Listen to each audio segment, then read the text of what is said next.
Okay, share your journey creating this beautiful book called Good Grief. Well, thank you. I was wallowing at the end of last year in 2024. And life was just, there were a lot of different fronts on many sides that were just not a great time for me. And I'd had this idea in my head for a couple of years to kind of think of like an anthology collective, sort of like Chicken Soup for the Soul.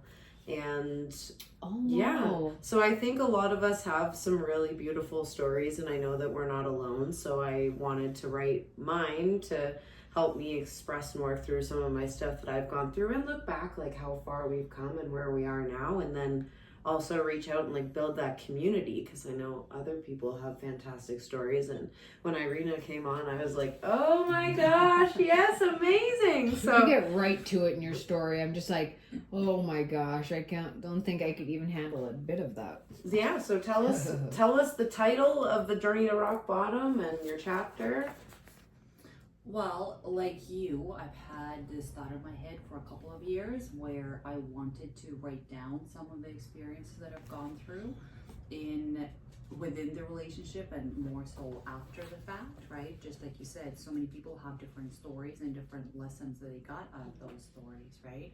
And just to be able to share that, it's part of it is a healing process and going back into that time, into that space, and during the writing process, maybe reliving some of that, maybe some of those darker corners that I chose to avoid maybe the years following. But overall, it's just a way to put that part of my life down, to get it out of my head, to get it out of my heart, and move forward if nothing else, but in a meaningful way that maybe one day my story becomes someone else's survival guide, and it makes it just a little bit easier for them to experience their trials and tribulations. And for those that haven't read it yet, what sort of trials and tribulations were you going through that you kind of hinted on in your chapter?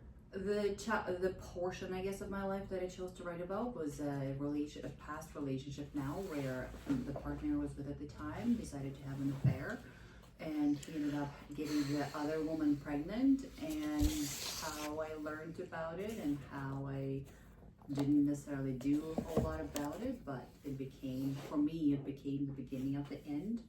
It took a couple of years to get to that conclusion, but basically what happens after that, right? When something tough is happening in our life, it's often there to teach us something about ourselves, our soul's development, and that was my lesson to take, apparently. It took a little bit of time to understand that I did need to work through it and do something about it. So it became a bit of a springboard for me to start my personal development journey and learning and understanding who I am and who I'm not as well.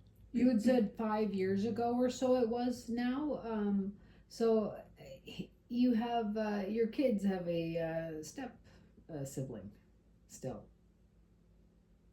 Half sibling, I guess. Yeah, half sibling. I don't know what the terminology is, but yeah.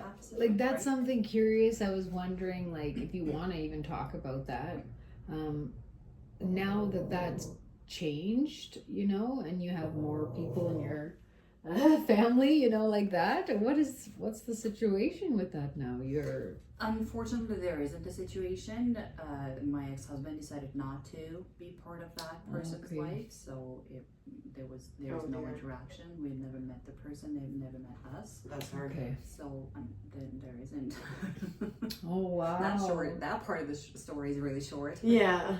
Right. So there's been no interactions whatsoever. The kids know that a person exists out there, but that's the extent of that. Okay. Well, no worries. I just felt like that was the most lifetime movie I've ever read before, and you should seriously think about making this into a movie. I'm not kidding. People. Lifetime movie. I'm serious. I thought how that is strength that takes something like that happening, rocks your world and hurts your heart forever, and is long lasting, obviously. But what you did say in your you kind of really turned around in there and said, well, it happened, and then you wanted to help others and financially, so there, if anything ever happened to them, maybe, did that come from a place of what happened to you, knowing you need to be financially okay, or like how did you get into your business now that you're doing? Absolutely, that, like I said, it became the beginning of the end, right? I didn't maybe know that for a few years after, but one of the first thought that was going through my head at the time, right? Living in a double income household and having a particular lifestyle, becoming a single parent isn't just something that happens, right? So when I decided to separate from him at the time, I probably not coincidentally, but coincidentally, I came across a person that was within the financial industry who I learned fast and a lot from. Wow. In the travels, right? Kind of, even though I have an accounting degree from a few years before that, in accounting, they don't necessarily teach you how to deal with personal finances and how to be well off in personal life. And I don't know money. if anyone knows that unless they seek it out. Right. It's a whole industry that and is. unless parents teach that to their kids, it just doesn't exist, right? Money is not something we talk about in our society. Not really, no. Right? So we just struggle through generation to generation, and we all maybe buy a lottery ticket periodically and hope something happens, but we don't really know how to make it happen, right? Just like all other things, it's something we'll plan for, right? So in that few months that I ended up being with that company as they call it financial advising, but it's insurance broker really. But within that team, they focused on education a lot, right? And that's was part of my continuing, I guess, of the personal development, where in that space where it's direct selling, talking to a lot of people, the networking pieces, it teaches you a lot about who am I, why am I here, what are my goals, what do I want, how do I want to make it happen. The work part of it. Right, yeah, so it was really good timing, I guess, for my purposes in that period of my life where I needed to learn fast as to how to be able to stand on my own 2 feet financially, and mentally and emotionally and all the things, even though it's kind of something I've already been doing, being in the type of relationship I not putting that much energy the way we do and focus, right? And not being tapped but in. now I didn't have anybody else to rely on. There wasn't another paycheck coming in, and if I wasn't making money, I wasn't eating, and well, I like to eat, so the very least. Love food. We need to make that happen, right? So I guess to answer your previous question, the journey to rock bottom, like that's where my springboard started, right? Like where you just come to an understanding at some point, well, this is where I am. I'm not proud of it. I know I don't know how I got here, but we're here, right? So what happens from that, right? And I've spent many hours working with a personal coach as well, getting through those type of internal conversations, right? Because it's so easy to get lost in your own head with all sorts of you shouldn't and you couldn't and not enough and this and that isn't helpful. So how do you learn the tools to be in a different headspace and a different self-motivation and self-talk really to get out of that rock bottom place to move forward, because no one is coming to save you. Yeah, the sun sets every day and something will happen the next. That's what I was very curious, like where is she at now? I think that your kids were your main influence to keep strong, and because as we know, people lose their kids or they get into drugs or something happens, or they don't have any faith behind them to keep them going or no one to help them. And there are people that, it does actually get rock bottom. So as privileged as we are in Canada, like we have like a duty to like maintain that lifestyle and dignity of ourselves. But it's really hard. At the very least. But that shows like that you have that within you to keep strong. Like a lot of people, it could have been a lot worse for you, even though you didn't deserve anything like that to happen to you. I feel like sorry that happened to you, babe. Hope you're okay. But I seriously think Victoria, her story is very, like yours too. Like we should make like movies out of like all those stories. I'm thinking here. Yep. Okay, I better go talk to this person and try to make a movie with him. I'm like, no, make sure Victoria wants to do that first. But I just feel like, yeah, it's like quite the journey that you've been on. What are you hoping to do now with this book, ladies? Where are we going now with this? You guys are going and I'm here with, of course, so that's a big deal. But yeah, I see you guys doing a lot more signings and stuff. There's one coming up in Calgary I heard about, so maybe people can come meet you or you can meet the network more. And I'm sure Victoria's could tell you more about the book and future things in the yes, are you allowed to announce that yet? For sure. I mean, we've got a couple independent bookstores in Calgary that would like to partner with us, so they're happy to get some copies of the books there, and I'll be dropping them off in the next few days, so I'm excited for that. And the pictures just came in from Camilla, so the photos of the book launch are out, which is very exciting, and the video should be coming soon that she had at the event there. And I've had people, I mean, I've done it before and now I have a bit more capacity, so I'll bring my camera and we'll take some video and some more interviews and things like that I think people want to do as well.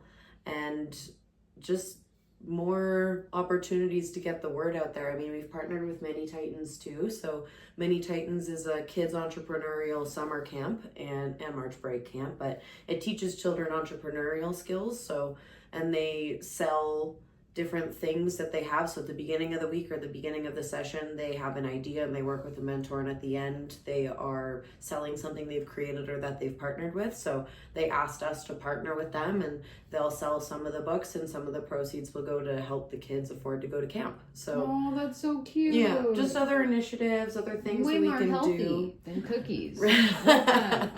Yes. Yeah, and it's hard on the food regulation for the kids for doing stuff like that because they don't have like a food license. But wow, you're loving to give back already with your product. I love that, babe. That's absolutely so awesome. You know, I think and all of these projects, film or book, are about collaborating and helping the collective raise and like learn the lessons that they have, because I have not been a mother, I've not had children, so I can only imagine, like, I want people to pick up the book and go through it and have it resonate with them. And then, yeah, but should something happen where I do have children and I am a single mother and this happens to me, then I can have inspiration from Irina and what she went through, right? So, or you know somebody and you could give them the book to say, like, she's now in I'm Here With magazine. Like, she's doing really well now. Yes. Oh yeah. Media's and going in up. other magazines. You know you made it when. Yeah. I'm just kidding, you guys. I'm having fun. Celebrate the small victories, right? Yeah, and, like, everyone up there adds up.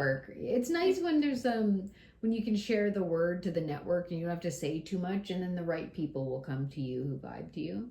But I think the in-person events, you know, that you guys go to, and I think going as a team with your authors, with who can make it to stuff, is a brilliant idea to like keep going with the Good Grief crew.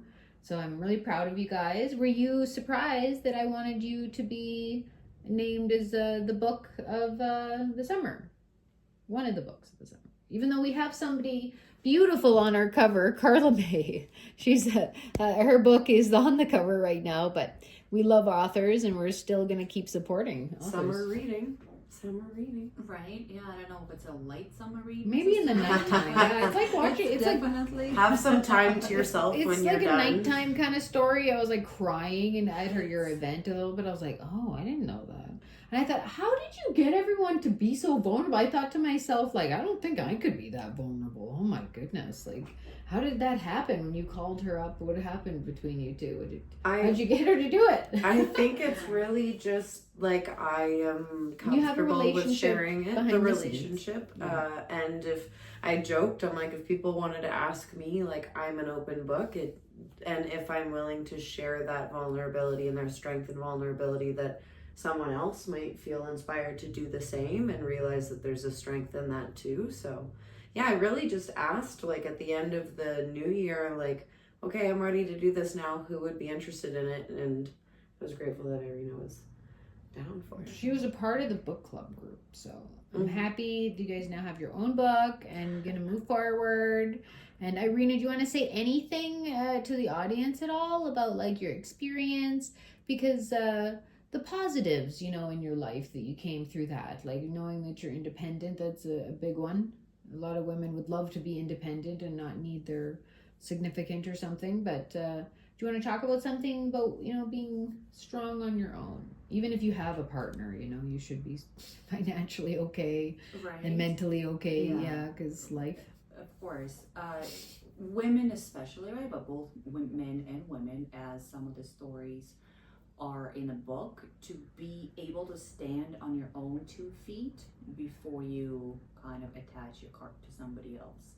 Because if anything were to happen and you two are not together anymore, you still have to be able to stand on your own 2 feet, right? So the codependency portion definitely needs to be addressed if it does float in your family. But other than that, for women especially, don't just assume that your partner knows what's going on just the same, right? Have that trust factor, have the communication available so that you two are addressing things together, and you know what happens. Should either one of you not be here suddenly, does the other person know what needs to happen or what should happen or what your wishes are, whatever the case may be, right? Sure, it may not be the most pleasant conversation to have, but it's important. It's just be prepared, right? Having an exit strategy before you need one is always helpful, rather than waiting for the day where, right, you have to make 100 decisions in the worst time of your life, and you don't have anything. You have no idea how to open that lock or how to unlock the safe, and you don't have access to the most important documents in your life, right? So as far as financial planning goes, definitely understand where you're at, where you want to be, how you're going to get there. And in a partnership, a relationship is there to support you and help you grow, not to beat you down and dismantle you piece by piece. And that's just not normal. Unfortunately, many people experience that, and only that, maybe from generational information passing. I saw my parents do this and my grandparents do this, so therefore this is normal.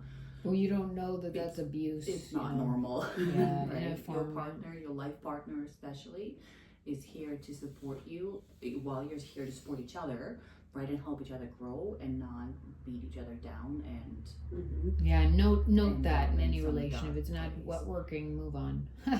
Right? Yeah, it's definitely a lot It's easier true. said than done, especially I know, if it kids are took you, like involved, you said, right? you had to plan But properly to do that yeah, eventually. getting through the cobwebs in your own head definitely helps you with that. Yeah. Where can people find you to chat with you as a life coach, to learn from you and also learn about financial stability?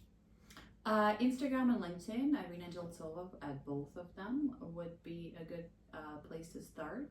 Otherwise, perhaps through I'm Here With magazine as well. Okay, and I think you're open to doing speaking engagements, yeah? Yeah, I'd be happy to if there's a group, especially if any kind of group of women that are looking to get information or education on any either financial aspect or just general personal conversation. Hey, I'm going through I know a lady or two that would love you. right? I'm going through something. Where did you get started? Because again, for me, I started working with a personal coach first and understanding what's happening between my ears and what isn't happening between my ears, and what I want and what I don't want, and then it kind of goes from there, right? But it's having the courage to ask the questions first, right? Hey, I have a pile of debt. I am not quite sure what to do with it or how to get out of it. Or hey, I'm in a relationship and I don't want to be in a relationship anymore. What's the first step, kind of thing, right? Resources too. Right, just to help that helping or hearing ear, I guess, and just have someone to listen and to trusted that is on your side and doesn't change their mind if they get jealous. Right, yeah. But also to be that person who is just here to listen, right? Like, I'm not going to solve your problems for you. One, it's not my responsibility, and two, maybe you don't want me to do that, right? But if you wanted to listen and brainstorm a couple of things and go through some of the experiences I'm sure we both have, I'd be happy to do that as well. Okay, I like that. You're not over promising people and saying crazy stuff. You know, you're just, people usually do figure things out by themselves, but an ear does help. Yeah. Very having good, a guys. soundboard and someone that you can trust to bounce these ideas off of and know that she's gone through it herself and came out the other side. That's very empowering for sure. Yeah, and that they care. That's a big one. That's a big one. People don't care how much they know until they know how much you care. Right. Yeah. And how do you know that if you don't build? It's a give and take. Okay, ladies. Well, thank you so much. I hope you guys check out this book. You guys, we've all been obsessed with it recently. Woo! Okay, guys, check it out on Amazon, and please learn about the authors in Good Grief, because they might help your life look at life a little bit differently.